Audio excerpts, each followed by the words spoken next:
the inevitable speeding boats send out bow waves that erode the shoreline and the natural habitats that Parks is trying so hard to protect.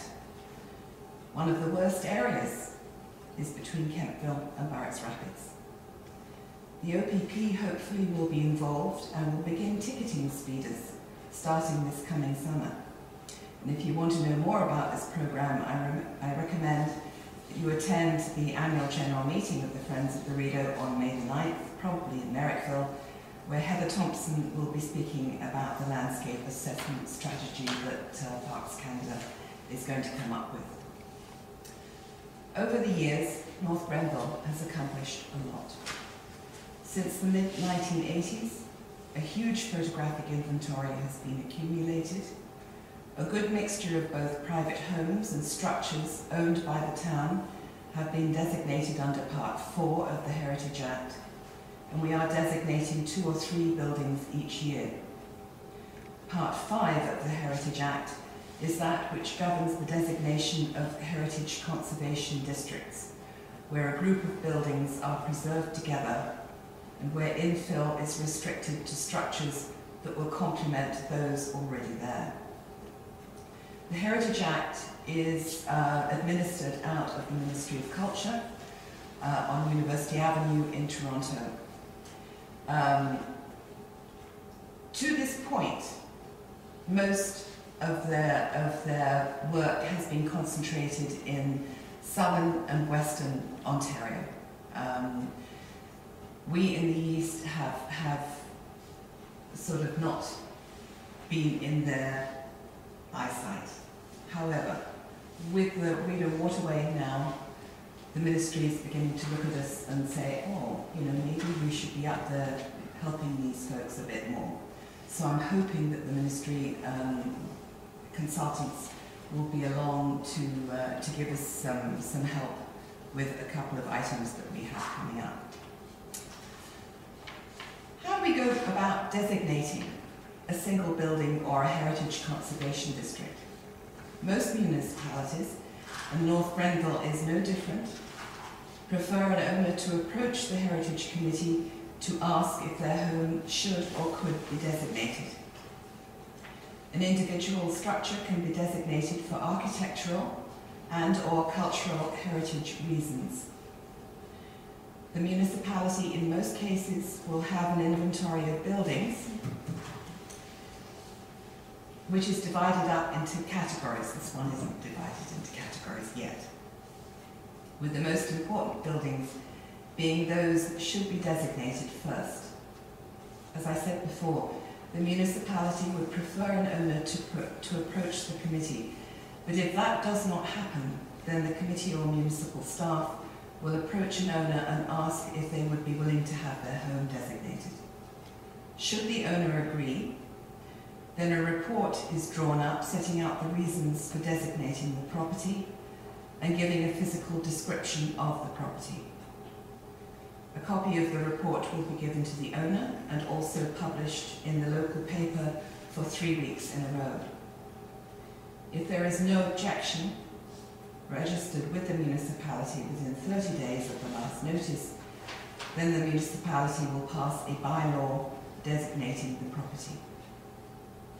Following the designation, both the Ministry of Culture and the Ontario Heritage Trust will be notified.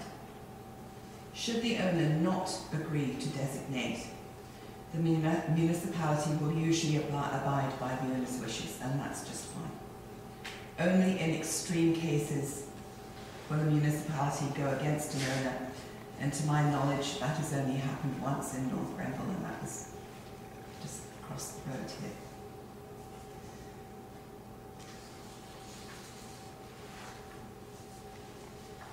A heritage conservation district designation takes a lot more time and costs a great deal. Firstly, the local council needs to agree in principle that a conservation district in a certain area would be beneficial to preserving the area and gives permission for a study and talks with the residents. Then the area to be designated needs to be determined. Research on all the structures to be included needs to be done, and extensive talks with residents to see if they are in favour of a heritage conservation district. Usually, a consultant is hired to determine the area, do research on all the buildings, and to keep in close contact with the owners.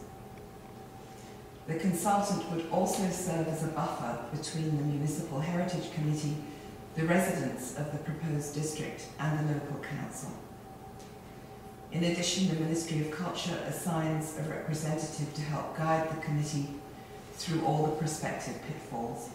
And you must remember that all members of the Municipal Heritage Committee are volunteers, and that it is council that has the ultimate responsibility.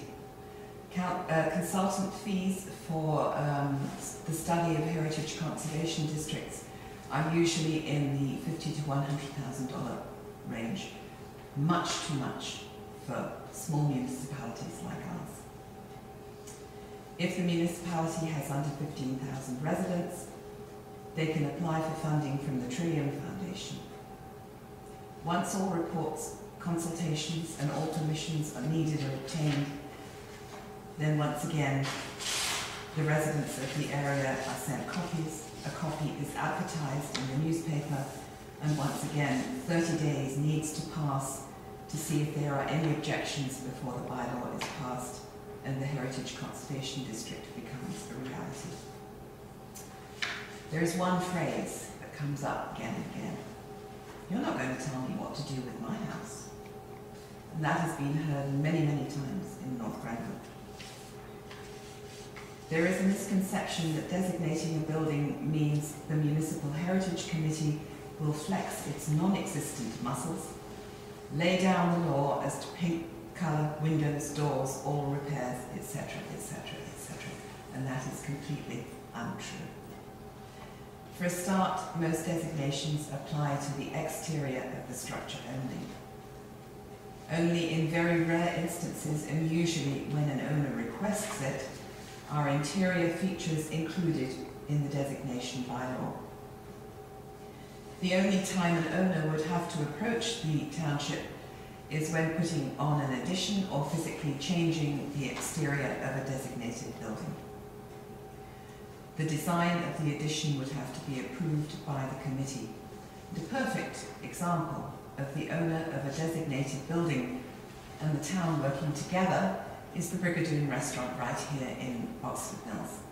The owner went to the town with two drawings of a porch that she wanted across the front of the building. We chose the most appropriate design, and the result is as you see, and it was erected and it's fine. The same rules are true for residents of a heritage conservation district. Before the bylaw is written, there are extensive consultations with the residents, as I've said. A list of repairs that can be done without permission is drawn up and written into the bylaw. Again, it is usually only additions to existing structures that would have to be approved, and so long as they are sympathetic to the existing buildings and those around them, there really is no problem. As far as I know, there is only one heritage conservation district in Ontario where you can do absolutely nothing. You can't even get out and wave a paintbrush, and that is in Rosedale in Toronto. Here I'd like to remind you that even if your home is not designated, you still have to approach the town to get a building permit for putting on an addition, so really there's no difference if your house is designated or not. Another widely held misconception about designated buildings is that if it is designated, it will not sell. And again, not true. And a perfect example is St. John the Evangelist across the road here. We designated it, the diocese objected, put in an objection. The real estate agent, I believe, went into the township crying, poor girl, and said that it would never sell, and it sold within a month. And the owner was delighted that it was designated, so no problem.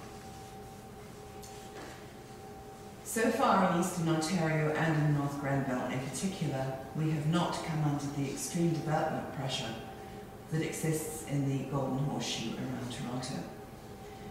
That doesn't mean that we have escaped. the